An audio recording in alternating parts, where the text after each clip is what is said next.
लेकिन गया क्या, नहीं ना गया, अरे हुआ ना।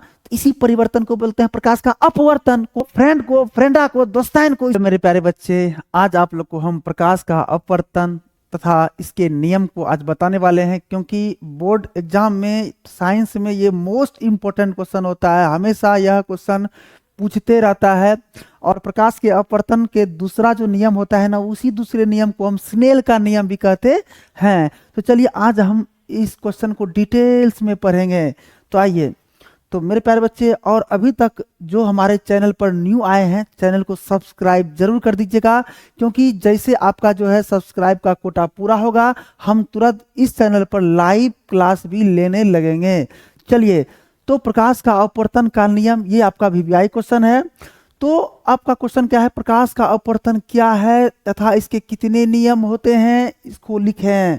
तो मेरे प्यारे बच्चे, प्रकाश की एक माध्यम से दूसरे माध्यम में प्रवेश करने पर उनके दिशा में होने वाले परिवर्तन को प्रकाश का अपवर्तन कहते हैं।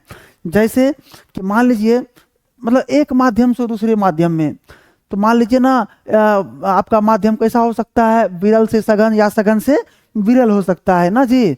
तो पहले एक फिगर बना लेते हैं, ऐसे आप लोगों को समझ में नहीं आएगा। आइए ध्यान दीजिएगा।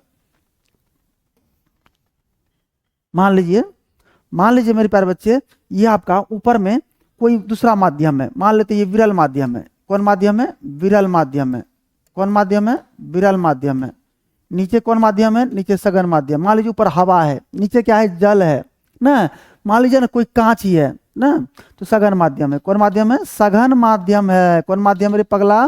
सघन माध्यम है। तो प्रकाश के एक माध्यम से दूसरे माध्यम में प्रवेश करने पर, तो आपको पता है, देखिए एक स्टार पॉइंट आप लोग को यहाँ पे आपको दिखाए हैं। जब प्रकाश की किरणें विरल माध्यम से सघन माध्यम में प्रवेश करती है तो वह प्रकाश अविलंब की ओर मुड़ जाती है। जब प्रकाश विरल माध्यम से सघन माध्यम में प्रवेश करता है तो वह प्रकाश अविलंब की ओर मुड़ जाती है। इसका जस्ट उल्टा, जब प्रकाश सघन माध्यम से विरल माध्यम में प्रवेश करती है तो वह प्रकाश अविलंब से दूर चले जाती है। तो ये चीज आपको आप दिमाग में हमेशा रखना है, ये मोस्ट इंपोर्टेंट है। चलिए, ऑब्जेक्टिव वगैरह में भी पूछते रहता है। तो आप बताइए, तो माय डियर स्टूडेंट, ये विरल माध्यम से प्रकाश सघन माध्यम में जा रहा है। तो चलिए, कौन सा कलर लें? ये कलर ले लेते हैं, ठीक है। आइए, तो मान लेते हैं प्रकाश जो है, ये आपका कोई प्रकाश आ रहा है, ये प्रकाश आपका आ रहा है, ठीक है। अब बताइए अविलंब है, ये क्या है जी? ये आपका अविलंब है। ये क्या है? अविलंब है। ये क्या है जी? अविलंब है। अब बताइए, प्रकाश जो आपका ये आ रहा है, ये प्रकाश सीधा रेखा में ना जाके ये अविलंब की ओर मुड़ जाएगा। क्या होगा? ये अविलंब है ना, अविलंब ये सीधा ना जाके ये ऐसे टर्निंग ले लेगा। लेकिन जाना चाहिए कैसे? जाना चाहिए सीधा, जाना चाहिए सीधा। लेकिन गया क्या, नहीं ना गया। इसीलिए आपका परिभाषा बना, प्रकाश की एक माध्यम से दूसरे माध्यम में, प्रकाश एक माध्यम से दूसरे माध्यम में प्रवेश करने पर, मतलब दूसरे माध्यम में जाने पर, उनके दिशा में होने वाले परिवर्तन को देखिए ना। जिस दिशा में आ रहा था ना, तो उस दिशा में ना जाके ये दिशा अपना बदल लिया। इसी को बोलते हैं प्रकाश का अपवर्तन। यानी जिस दिशा में आ रहा था उस दिशा में ना जाके, यानी कि क्या कर लिया? अपने दिशा में होने वाले परिवर्तन को, यानी जिस दिशा में आ रहा था उस दिशा में ना जाके दिशा को क्या कर लिया? बदल लिया। उसे बोलेंगे प्रकाश का अपवर्तन, ठीक है जी। लेकिन जस्ट इसका उल्टा एक बात और मेरे प्यारे बच्चे, ये आपका क्या है? आपतित प्रकाश है। कौन प्रकाश है जी? आपतित किरण है। क्या है जी? ये आपतित किरण। ये क्या है जी? आपतित किरण। और ये कौन किरण है जी? ये किरण अपवर्तित किरण। कौन किरण है? अपवर्तित किरण। कौन किरण है? अपवर्तित किरण। अब बताइए, ये कौन है जी? आपतन कौन? देखिए, आपतित किरण से आपतन कौन बनता है? तो मेरे प्यारे बच्चे, अपवर्तित किरण से कौन हो जाएगा? अपवर्तन कौन। कौन हो जाएगा? अपवर्तन कौन। अब बताइए, तो क्या परिभाषा याद रहेगा जी? परिभाषा याद रहेगा ना। तो क्या बोलिएगा? प्रकाश के एक माध्यम से दूसरे माध्यम में जाने पर उसके दिशा में होने वाले परिवर्तन को प्रकाश का अपवर्तन कहते हैं। कौन वर्ग का अन्य वाला बात है? एक माध्यम से दूसरे माध्यम में गया तो उसके दिशा में परिवर्तन हुआ ना। अरे हुआ ना, इसी परिवर्तन को बोलते हैं प्रकाश का अपवर्तन। कौन वर्ग का अन्य वाला बात है? अब आते हैं ना, अब देखिए एक चीज और चलिए नेक्स्ट पन्ना बताते हैं इस चीज को। देखिए यहाँ पे ध्यान दीजिएगा, जब प्रकाश विरल माध्यम से सघन माध्यम में प्रवेश करते हैं प्रवेश करती है तो वह प्रकाश अविलंब की ओर मुड़ जाती है। जैसा कि आप लोग को पीछे फिगर बताए, पीछे वाला फिगर बताए, देखिए ना, जब प्रकाश विरल माध्यम से सघन माध्यम में प्रवेश करती है तो वह प्रकाश अविलंब की ओर मुड़ जाती है, ये तो बता दिए। लेकिन मेरे प्यारे बच्चे, जब प्रकाश सघन माध्यम से विरल माध्यम में प्रवेश करती है तो वह प्रकाश अविलंब से दूर चले जाती है।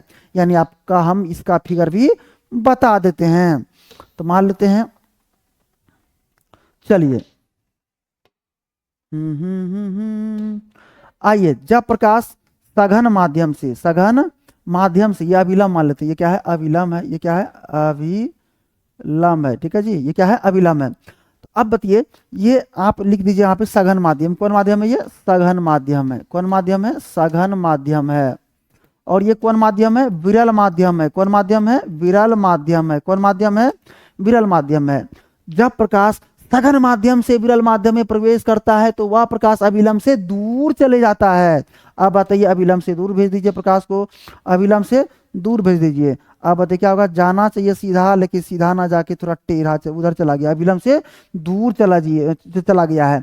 लेकिन मेरे प्यारे बच्चे, जैसे प्रकाश ये आया है ना, तो जाना चाहिए सीधा, सीधा ना जाके अविलंब से दूर चला गया है। अब बताइए, ये आपका कौन कौन है, आपतित किरण, कौन किरण है जी, आपतित किरण, कौन किरण है, आपतित किरण। और ये कौन किरण है, अपवर्तित किरण, कौन किरण है, अपवर्तित किरण, कौन किरण है, अपवर्तित किरण। और देखिए, आपतित किरण और अभिलंब, ये क्या है जी, अभिलंब, ये क्या है जी, अभिलंब। आपतित किरण और अभिलंब के बीच बने कोण को आपतन कोण कहते हैं, इसे हम आई से दिखाते हैं। उसके बाद आपका ये कौन किरण है जी, अपवर्तित किरण, और ये क्या है, अभिलंब। तो इसके बीच के बने कोण को हम लोग अपवर्तन कोण कहते हैं, इसे हम लोग आर से दिखाते हैं। तो ये चीज आप लोग को समझ में आ गया होगा। वैसे ही यहाँ पे क्या है जी, आई था क्या, आपतित किरण और अभिलंब, ये क्या है जी, अभिलंब, ये क्या है, अभिलंब। तो आपतित किरण और अभिलंब के बीच बने कोण को आपतन कोण कहते हैं। चलिए, हमें विश्वास है कि आप लोग को बहुत अच्छे तरीके से समझ में आ गया होगा। अब है, प्रकाश के अपवर्तन के दो नियम होते हैं, प्रकाश के अपवर्तन के दो नियम होते हैं। आपतित किरण, अपवर्तित किरण तथा आपतन बिंदु पर डाला गया अभिलंब, तीनों एक ही बिंदु पर होते हैं या सभी एक ही तल में होते हैं, बोथ आर इक्वल, कहीं कोई दिक्कत नहीं है। कहीं कोई दिक्कत और हो जाए तो आप लोगों को कमेंट बॉक्स में तुरंत आप लोगों को कमेंट कर देना है, सर हमें प्रॉब्लम है, हमें फिर से बताइए, फिर नेक्स्ट वीडियो में आके फिर से बता देंगे। चलिए आइए, एक ही तल में होते हैं, इसका फिगर हम बनाने का प्रयास करते हैं। तो माय डियर बच्चे, तो अब मान लेते हैं ये आपतित किरण, ये कौन किरण है, आपतित किरण है, ये आपका अभिलंब है, तो अभिलंब के ये अभिलंब की ओर झुका दीजिए, कोई दिक्कत नहीं है, क्योंकि फिगर तो हम केवल समझाना है ना। ये आपका अभिलंब है, ये क्या है, अभिलंब है। और ये आपका आपतित किरण है, ये कौन किरण है, आपतित किरण है, ये कौन किरण है, आपतित किरण है। और ये वाला कौन किरण है, अपवर्तित किरण है, कौन किरण है, अपवर्तित किरण है, कौन किरण है, अपवर्तित किरण है। और ये आपका अभिलंब है, ठीक है। अब बताइए, आपतित किरण ये वाला, और उसके बाद अपवर्तित किरण है ये वाला, यानी ये वाला और ये वाला, और आपतन बिंदु पर डाला गया अभिलंब, तो आपतन बिंदु ये वाला है, इस पे डाला गया अभिलंब, तीनों एक ही तल पे होते हैं। बताइए, तीनों एक के तल पे है कि नहीं, ये भी और अभिलंब भी और अपवर्तित किरण भी तीनों एक के तल में होता है। यानी आप लोग का जो है ये पहला नियम खत्म हो गया। क्या आप लोग को समझ में आया? अरे, आपतित किरण और अपवर्तित किरण और अभिलंब तीनों एक के बिंदु पर होता है, कौन प्रकार न्याय वाला बात है। अब बताइए, सेकंड नियम पर आते हैं। सेकंड नियम जो है, ध्यान दीजिएगा, तो सेकंड ने प्रकाश का अपवर्तन का दूसरा नियम आपतन कोण और अपवर्तन कोण के बीच के संबंध को दर्शाता है। इस संबंध की खोज स्नेल ने 1621 ईस्वी में किए थे। अरे पगला, स्नेल ने इस नियम का खोज किया, इसीलिए इसको हम स्नेल का नियम भी बोलते हैं। लेकिन एग्जाम में बार बार क्वेश्चन आता भी है कि स्नेल का नियम क्या है। तो प्रकाश के किसी विशेष रंग के लिए आपतन कोण की जया अपवर्तन कोण की जया का अनुपात एक नियतांक होता है, जिसे हम स्नेल का नियम भी कहते हैं। यानी प्रकाश के अपवर्तन के दूसरे नियम को हम लोग स्नेल का नियम कहते हैं। तो वही चीज है जी। आप देखिए, ये चीज आप लिख भी सकते हैं, ये चीज आप छोड़ भी दीजिएगा तो कोई फर्क पड़ने वाला नहीं है, लेकिन इंपॉर्टेंट ये चीज है।